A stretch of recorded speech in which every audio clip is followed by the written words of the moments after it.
Hello and welcome back to StarCraft 2. I'm going to be having a look at a custom map today. I know a lot of you are asking for me to have a look at a few of these, and I have been. I've been looking at a lot of bad ones, but this one stood out as quite a decent one. So this is Death Haven, and this is a hero defense kind of map. You can see what all the changes and stuff that this guy's made to his map on the left-hand side here. And you can see things like you get a special buff for 20,000 kills, homing missile at 40,000. Don't forget about achievements, guys. And you can reset your kills by typing reset kills. So a few little tips there, along with the updated patch notes. So the classes in this map, as I said, hero defense kind of thing. I'm sure the Warcraft players amongst you probably know this kind of game quite well, but you get to choose between a scout, medic, engineer, soldier, sniper, firebat, and templar. Quite unique and diverse maps. There is an intro here, but I never ever get to see it because people just spam their spacebar like crazy to try skip it. So I've actually never seen the intro before. I guess I should probably go through the difficulty of actually creating a game and having a look at it. So there you go, those are the classes you get to choose from, nicely laid out. I mean, this is like an A+ for the UI that this guy set up. I was just waiting to see what my friends took because, I don't know, I feel that I've played this a few times, yes, to try get the good footage. I've actually played quite a few times just to try get to know the game a little bit. I don't know, so I at least know what's going on and I know what I'm talking about. My favorite class so far has been the Scout. It's the one I just chose now. I'll go over the classes and the skills and stuff in just a second. I just wanted to go over a few of the basics of the map first. So, as hero defense maps usually work, you've got an area, which is this town called, is it New Haven or Haven? Yeah, probably Haven. You've got to defend it. Okay, so that is a lot. I mean, it sounds a lot easier than it actually is. It's not easy at all. So you head on over to the command center over here, and then it starts. Basically, that just activates the actual game. And once again, another cutscene, and wow, once again, I don't get to see it. I wasn't pressing spacebar at all there. So then what happens is you've got the sides. Basically, you've got top, middle, and bottom to defend. Now, there's one or two extra little lanes, but those are the basic sides that you've got to defend here. The monsters just keep streaming in, and it's pretty random. You're never going to know where they're going to come from, except, obviously, you've got these sensor towers all around the base. So, a few things that you've got to remember when you're playing this game is that the sensor towers are only actually there if you control this power plant. It's right here, just to the right of where I am right now. And you got to defend it, basically. It shouldn't die. If it does, then no more sensor towers, and you have no idea where the Zerg are coming from. So that makes it a little bit difficult to actually to win. So in this game, the guys were a little bit silly. I mean, my teammates didn't really know what was going on, in the sense that we weren't working together at all. There was no like sort of set places where we were going to defend, and I think it's better to rather just set it up that maybe two people go bottom, two people go top, and one goes middle. But regardless of that, it's okay. It doesn't matter. So what happens is, as you get kills, you rank up. I think I'm rank 2 or 3 at the moment. Higher, the lower the number, the better, basically. So on 75 kills, you get a rank. On 200 kills, you get a rank. Etc, etc. So it keeps going up, and I think the top rank is 8,000. And for each rank that you go up, you get rewards, or for each second rank at least. So on your first rank you get a skill, second rank you get nothing, third rank you get a skill again, and basically it's a nice progression system. It's not too easy to progress, it's not too easy to get those skills and stuff, but it's also not that difficult. It didn't take me very long to get to the 2,800 odd kills that I have now. Just a couple of games basically. So you can see I've got a couple of skills here. My scout starts with the first one, which is just a stim pack. Then after that you get this this little shield that you put down, which is also quite useful. You'll see I'll use it a few times. It works pretty much exactly like the sentry's force field in the normal StarCraft 2. And then next up you get a spider mine, which I'm pretty sure all of you know exactly what a spider mine does. And lastly, I've got stealth. I'm not sure what the last final skill is for the Reaper, but I'm pretty sure it's something good. Anyway, so all the classes, very diverse. What we've got here is, we've got an engineer. He's the one that's actually placing all those turrets everywhere and trying to hold them off with that. We've got a medic running up and down healing us. We've got that Templarish thing, which is the Protoss guy.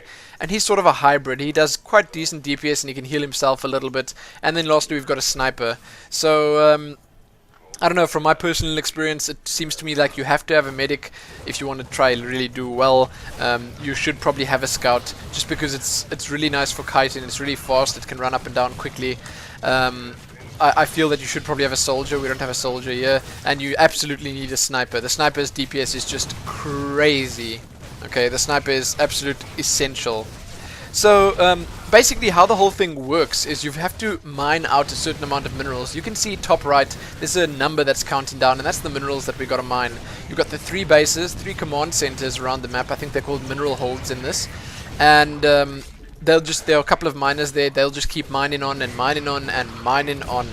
And when it gets to 0, then you can go pretty much to the extraction point and get out of here. But there's a twist at the end.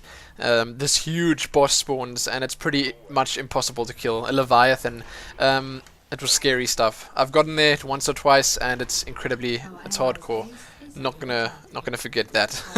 I've not managed to finish the map yet. So what I'm doing right now is I'm placing some sandbags. You can do that from the shop, which I haven't really spoken about yet. I will get into that in just a second. I'm placing some sandbags, and I'm going to put on turrets and stuff down there when I eventually get some more minerals. But basically, you want to protect the power plant. Very, very important. At the shop, you can buy various things. You can buy upgrades for your damage and armor. And I feel that you should probably get those. It's quite important. You can see I'm using the shield skill a little bit just to slow them down. Not very effectively, and I'm nearly dying. I nearly died very many times in this game. It was quite disgusting, actually. But you can see it's already getting slightly out of control here. I actually saved that sniper. Oh, beautiful. Beautiful, beautiful stuff. But you can see things are getting slightly crazy. And look at this. We've all got basically 1 HP here, and we're just getting away.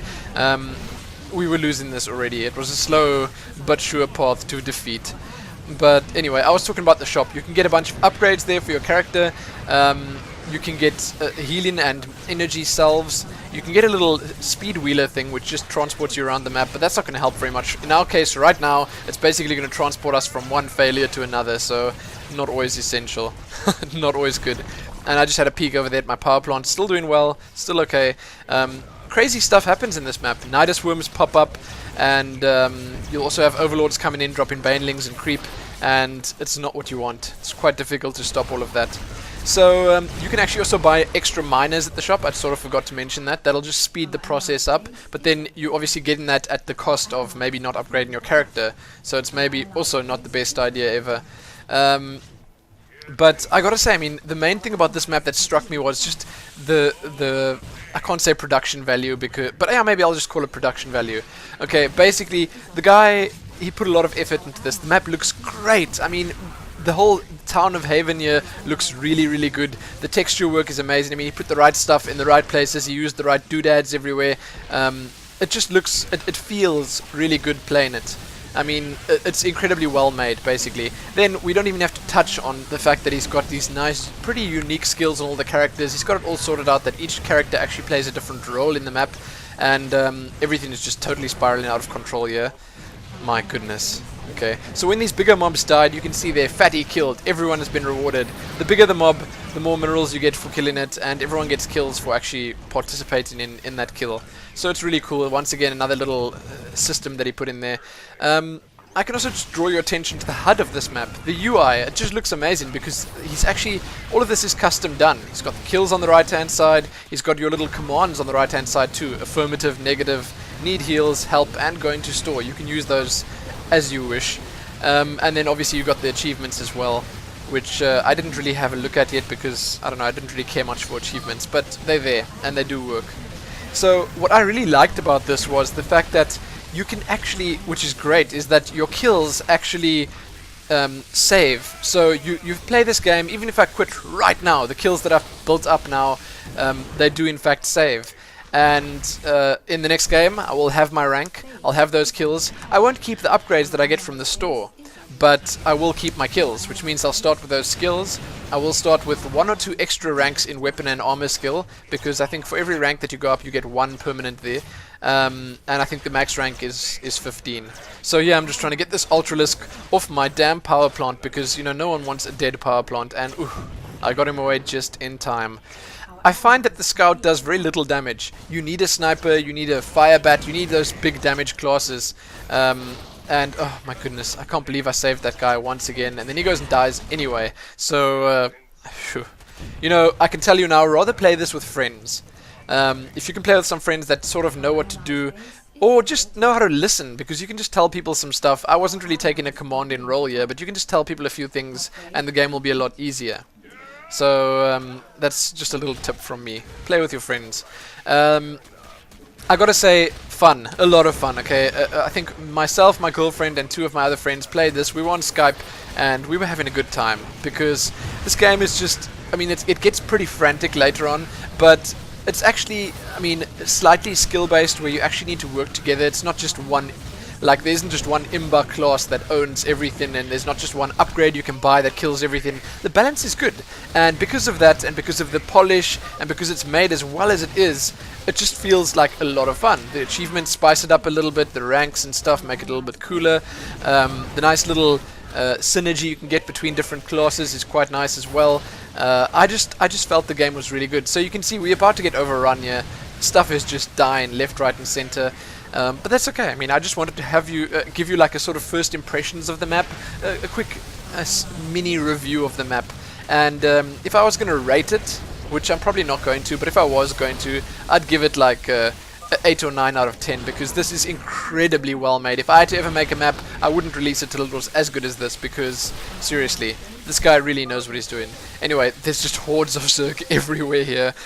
Things are not looking good at all, and we're only on 16,000 minerals, so a long way to go, and we're about to lose. So I'm going to put on some desperate sandbags here just to block these guys off a little longer. Pointless, I know, totally pointless, and a nice little turret behind it. But still, I mean, it's a lot of fun. I'll recommend this map to anyone.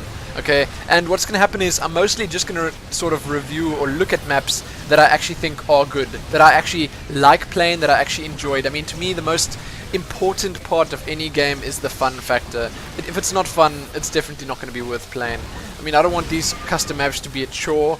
I mean, I know a lot of people grind these so they can... I mean, I've actually played a game or two with guys with 20, 30,000 kills, and that's crazy. Sure, if the map's been out for a while, which I don't really know if it has, I don't know much about this map. You guys might all know it, and you're probably going to like shout at me for actually doing a review of a map that's been out forever. But I really enjoyed it, and I thought that I'd try to get the word out there. And for anyone wondering, I'm playing on the EU servers. The patch 1.3 just hit. Lots of new stuff there, which I'm going to cover in my next StarCraft Pulse episode. But yeah, I'm on the EU servers, and it's all over the place. I mean, you can play it there. It's quite highly ranked in the featured list, so people are actually playing it and enjoying it. But in closing, what can I say? Play this map, check out Deathhaven. It is definitely worth a try. Lots of fun, and as I said, play it with some friends. So this is the first of, I suppose, many of my custom map reviews or previews or first impressions or quick looks, whatever you want to call it. I don't have an official name just yet, but I hope you guys enjoyed it, and hey, happy Deathhaven.